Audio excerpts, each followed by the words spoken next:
Crunchy moms are moms that are breastfeeding their kids, they're homeschooling, they aren't vaccinating. I think we're trying to go back to the simple days, where things were less complicated. There's nothing that makes me feel my children need these vaccines. Every parent wants to do what's right for their child. But that's leading a growing group in the country to question science under the guise of medical freedom. It's a huge global and national phenomenon. We don't know what, if any, contribution vaccines are making to the chronic disease epidemic. One that's turned public health into a battleground that could impact us for decades to come. If enough parents stop vaccinating their children against those diseases, we will lose herd immunity. I've been failed and disbelieved and discouraged by the medical system, but when you renounce those systems entirely, that's also not productive. We're done blindly trusting man.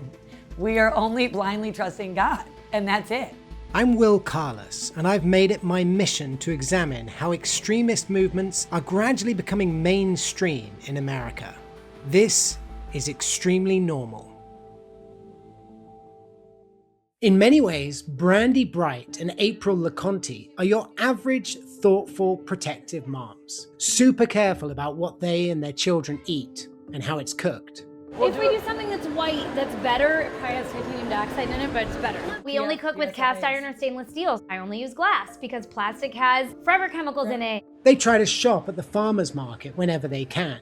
They read the labels on products very carefully. They have their own chickens, have a vegetable garden where they grow tomatoes, and use organic beef tallow in place of seed oils whenever possible. But when we make fries, we save it. Brandy and April are business partners who live in a suburb of Cleveland, Ohio.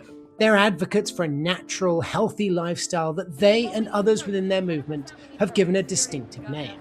It stays crunchy. Crunchy. So it's like a mainstream name for when you're really holistic or natural, or the crazy moms who give no toxins and dyes to their kids. But we loved that term because it just took off. People go, how crunchy are you? Crunchy moms like to operate outside the mainstream. They homeschool their kids. They seriously limit their screen time. I like the sunshine. So fun. They had to do a haiku. Crunchy used to describe a far left progressive movement that thrived in parts of the country like Berkeley, California, New York, and Boulder. Not anymore. Now, crunchy moms are moms that are breastfeeding their kids, they're homeschooling, they aren't vaccinating, they're not giving their kids food dyes, they're making sourdough from scratch, they're brewing kombucha in their kitchen. Brandy and April, who run a podcast called Crunchy Moms Unfiltered, aren't just about healthy eating. The Tuskegee experiment, that's a great one. I talk a lot about that. Sugar and fat studies. Hunter Biden's left. I think we're trying to go back to the simple days, where things were less complicated. Much of what April and Brandy believe is backed by the scientific establishment. Most nutritionists, for example, would applaud their approach to healthy eating. There are scientific studies backing up their claims about the dangers of processed foods and the impact of too much screen time on kids' health. But all that faith in science evaporates the moment one subject comes up: vaccines. At what point did either of you decide this is what I want to kind of devote myself to? I got pregnant with my third, who is 9, and again, was still trusting the doctor. I got vaccinated while I was pregnant with her, was sick the whole rest of my pregnancy, but didn't think anything of it. And I vaccinated her, and I might cry, but it was actually 9 years ago that she went in for her 2-month shots and she was injured by a vaccine. And then looking at my now 18-year-old's medical records with a highlighter and her vaccine records, and every time she had a vaccine, she had ear infection, strep throat, these are the dots that no one connects for you.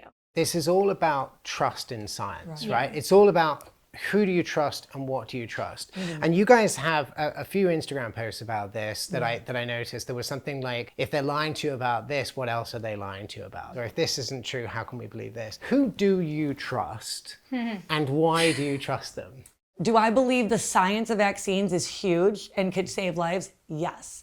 Do I believe there's preservatives and other things added to them that are hindering our bodies? Yes. Do I believe the studies that need to go deeper in that aren't being done or aren't exposed? Yes. And I believe that is because of power and money. That's why we feel so strongly with RFK and his decision to put people in place to just double check everything. Often, when you're covering extremist groups and ideas, it's all very simple. Racist hate groups are easy to dismiss. Radical anarchists who want to smash windows quickly reveal the flaws in their logic and reasoning. It doesn't take long to figure out that most conspiracy theories are just silly.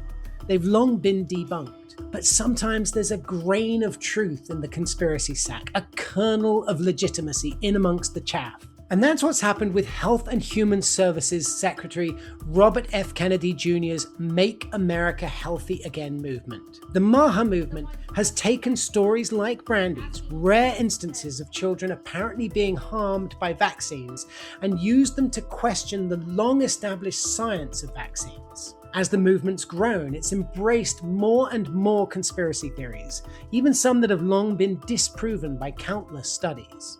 Kennedy, who spent his first year in office making deep reforms to the country's vaccine programs and other public health initiatives, is the undisputed leader of the MAHA movement. So in an attempt to find out exactly what's driving that movement and where it's headed next, I traveled to Washington, D.C. to sit down with Kennedy.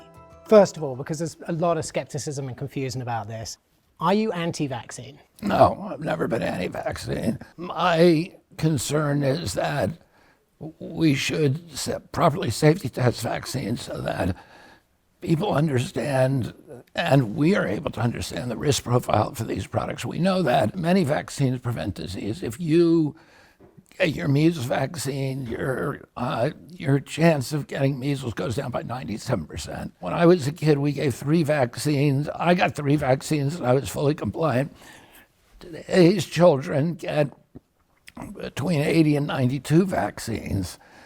And the only ones that have been safety tested in a randomized placebo-controlled trial is the COVID vaccine. None of the other ones have. So we do not know whether those vaccines are causing downstream effects that could include many of the chronic diseases that are listed on the manufacturer's inserts as potential adverse events from those products. Well, that was my next question. I mean, do you think that vaccines have caused and are indeed causing chronic diseases? Well, we know that they can cause chronic disease because, first of all, we have lots of data on that, many studies, but also the manufacturers are required to list the side effects on their inserts that FDA agrees are probable vaccine injuries.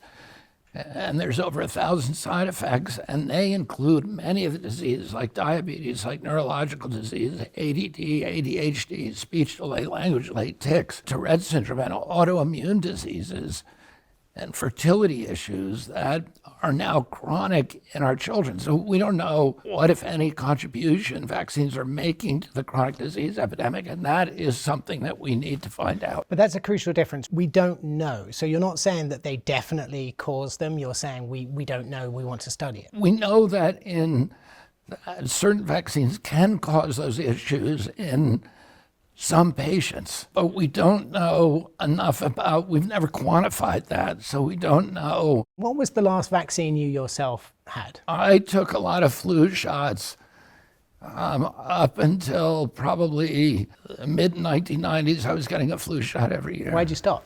Well, I actually stopped in 2005 when I began looking at side effects, and I was preparing litigation against some of the flu shots several years ago, and one of the injuries that was listed on a lot of them was spasmodic dystonia, which is an injury I have to my voice. That's why my voice is so screwed up. And that turns out to be a vaccine injury. Do I know that it was caused by my annual flu shot? I have no idea. Do you suspect it was?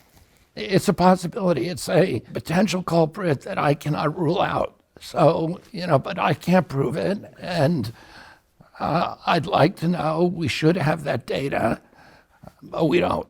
Robert F. Kennedy Jr. may be the undisputed leader of the MAHA movement, but at the heart of it are the crunchy moms. We believe he's got the right idea to at least research it all. Okay. We don't believe he's crazy, left wing, right wing. He's just looking into it all because the government has gotten very corrupt. It's been very obvious.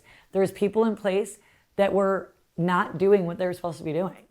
I don't think anyone's coming to save us. I don't think Trump is coming to save us. I think the best that we can hope for is to have people in place that are asking the questions. And again, I would love to be proven wrong. I would love for all these studies and I'd love for someone to prove RFK wrong. Me too. And be like, it's not this. It sounds like your biggest beef here is with the methodology behind how these vaccines come to market. Yes. And you want a lot more sort of oversight of it. Now, let's say RFK does that tomorrow. Yes. Let's say he brings it in, he says, we're going to do everything that April and Brandy say from now on, right?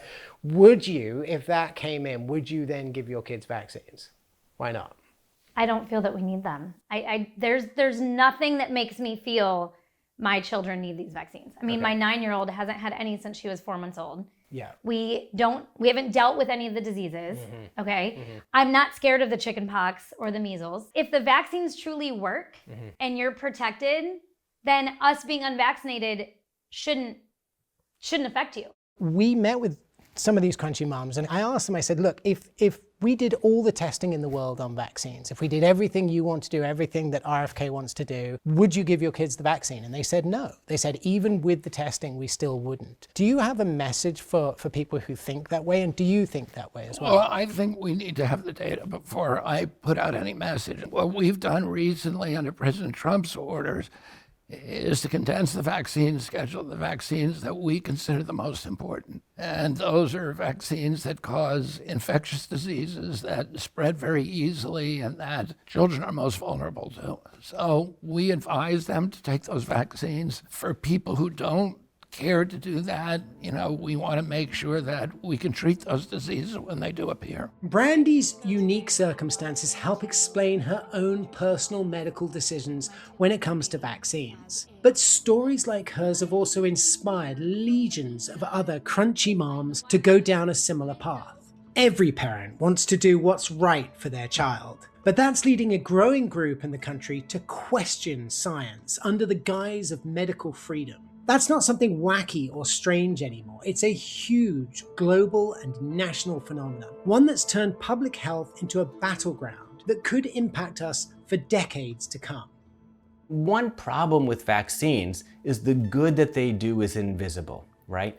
No one ever comes home and says, boy, my kid didn't get measles today because of the vaccine. Dr. Jonathan Howard's day job is as the head of neurology at Bellevue Hospital in New York, where he specializes in treating multiple sclerosis. But in recent years, he's taken on another role as a strong critic of the anti-vaccine and anti-science movement. Howard focuses on debunking misinformation he hears from other so-called experts in the healthcare field. He's written a couple of books fact-checking the thousands of hours of interviews he's watched online from anti-vaxxers. When I say crunchy moms to you, what does that say? And does it sort of set off any red flags for you?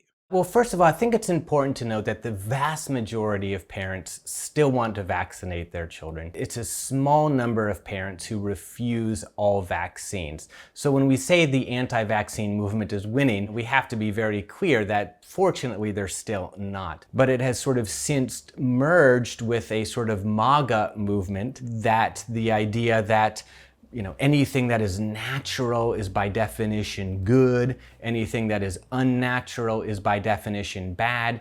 Anything that is made by a big, greedy, faceless corporation like Pfizer and Merck and Johnson & Johnson, can't be trusted. What's wrong with a healthy dose of skepticism in this field? And why is it such a live wire whenever you get sort of an expert or a doctor who is questioning the status quo? So nothing is wrong with being skeptical and nothing is wrong with asking questions.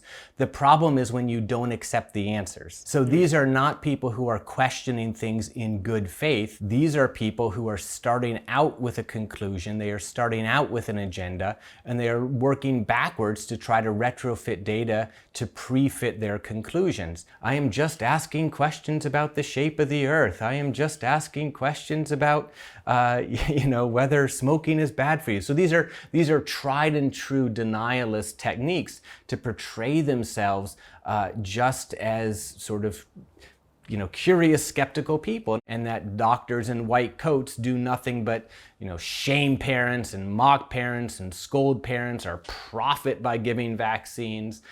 So I think so-called crunchy mothers have bought into that narrative and have been, I don't want to feel like I'm blaming them or pointing the finger at them. I think they've been tricked and misled because these are people who want to do what's best for their children, right? The mango is the best! No, I don't see oranges. The mango is so good! In Cleveland, April and Brandy threw a lot of conspiracy theories at me. They're steeped in this sort of parallel online world of science and pseudoscience that sometimes can sound pretty compelling. That is until you subject it to some critical analysis from an expert. I don't feel that we need them. There's nothing that makes me feel my children need these vaccines. I mean, my 9-year-old hasn't had any since she was 4 months old. We haven't dealt with any of the diseases, okay? I'm not scared of the chicken pox or the measles. Yeah, so it's good that her children are healthy. That's the only thing any of us want. But I could use that same logic to argue against a seatbelt. I have never been in a car crash, thank goodness. My house has never had a fire. Do I need smoke detectors? So a lot of things that we use to protect ourselves are there in the hopes that they'll actually never be needed. And it's kind of ironic that she mentions that her children haven't contracted chicken pox and measles, and that's a good thing. But the reason that's the case is because her neighbors have used those vaccines, and where she lives, fortunately, has herd immunity. If enough parents stop vaccinating their children against those diseases, we will lose herd immunity. Chicken pox used to kill about 100 children per year here in the United States. Measles, before the vaccine was introduced, killed about 500 children per year. But, 500 children per year, to me, that's a big number. When you look at certain countries where vaccines aren't available, parents are willing to line up for miles and walk for miles to get their children vaccinated. And when you look at some of these countries, again, where there are no vaccines, measles can kill thousands of children per year. Hundreds of thousands of children die of these viruses. So not only, vaccines are in some ways a victim of their own success. They've wiped away not just measles and diphtheria and polio, but the memory of what these viruses can do.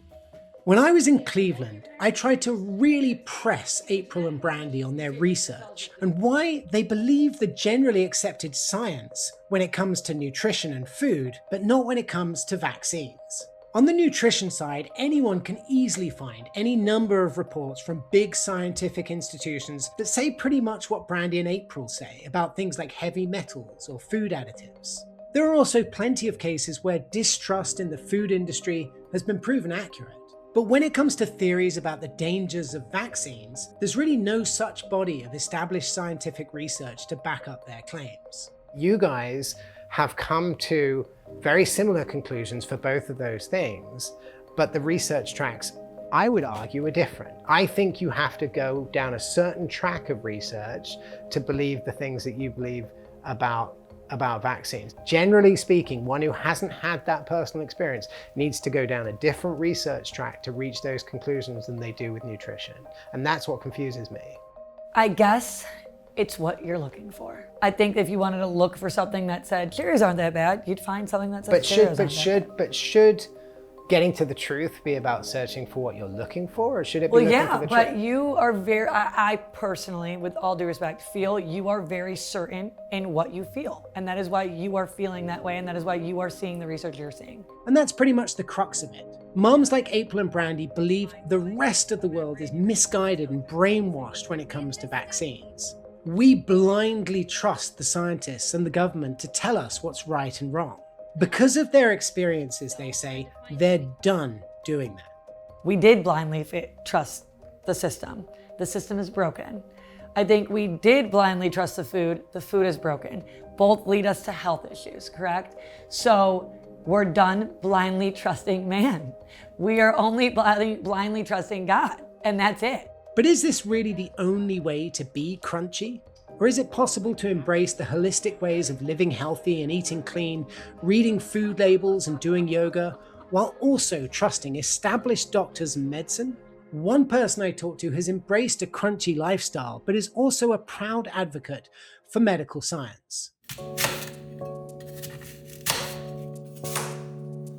Bianca Hedis is a personal trainer and strength coach living in Boston. Just like April and Brandy, she's very health conscious. She works out a lot. She tries to eat clean and checks her food labels. She reads the scientific papers about nutrition and health. But where she differs from April and Brandy is she also trusts the science when it comes to vaccines and medicine. And she's willing to advocate for them.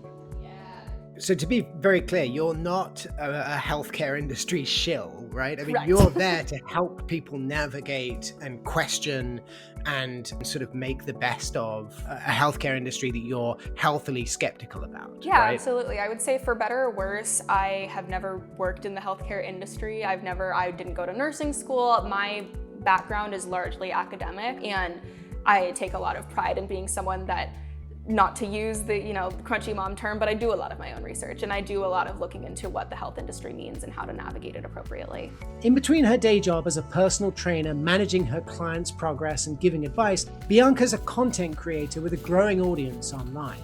Back in March, Bianca posted something on Instagram that caught my eye. She made a post about what she called the wellness to alt-right pipeline.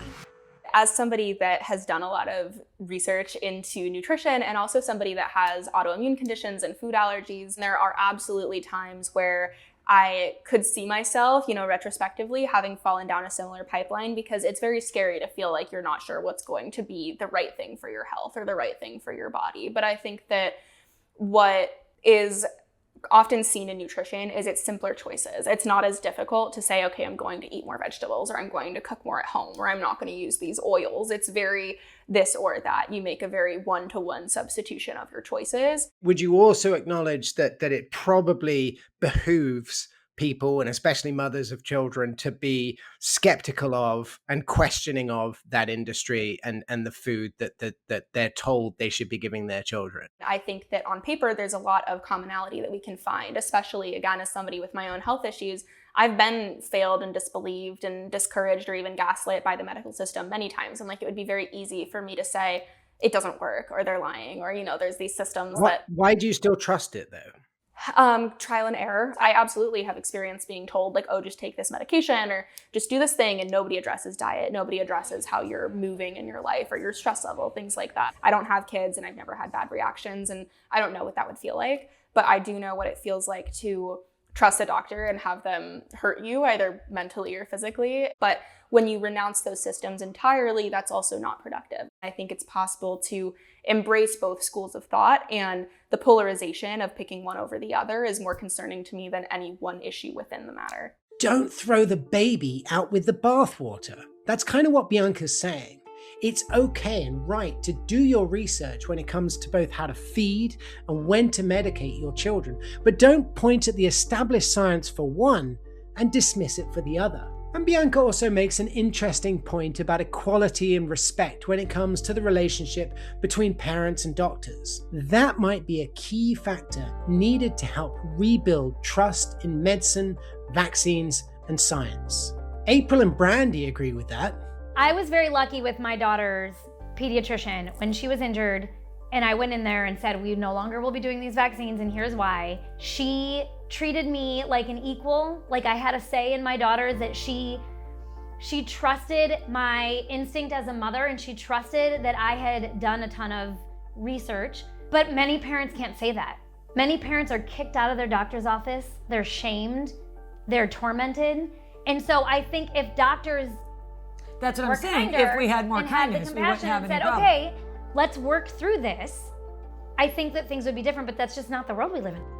From the doctor's side of things, they have a responsibility to educate. I think that there is a large understanding that doctors can have a tendency to be condescending or to be too quick with their appointments. And that message is even coming from within the healthcare business.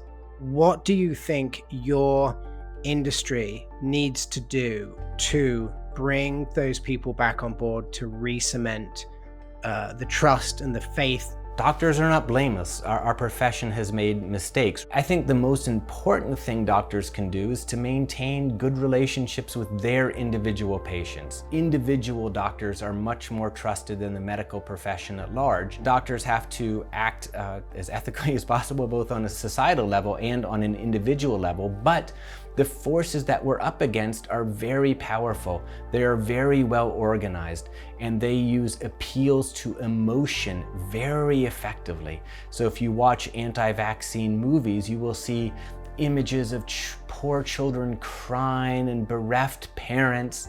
It's all designed to appeal to people's emotions, and it's much easier to scare people than it is to unscare them.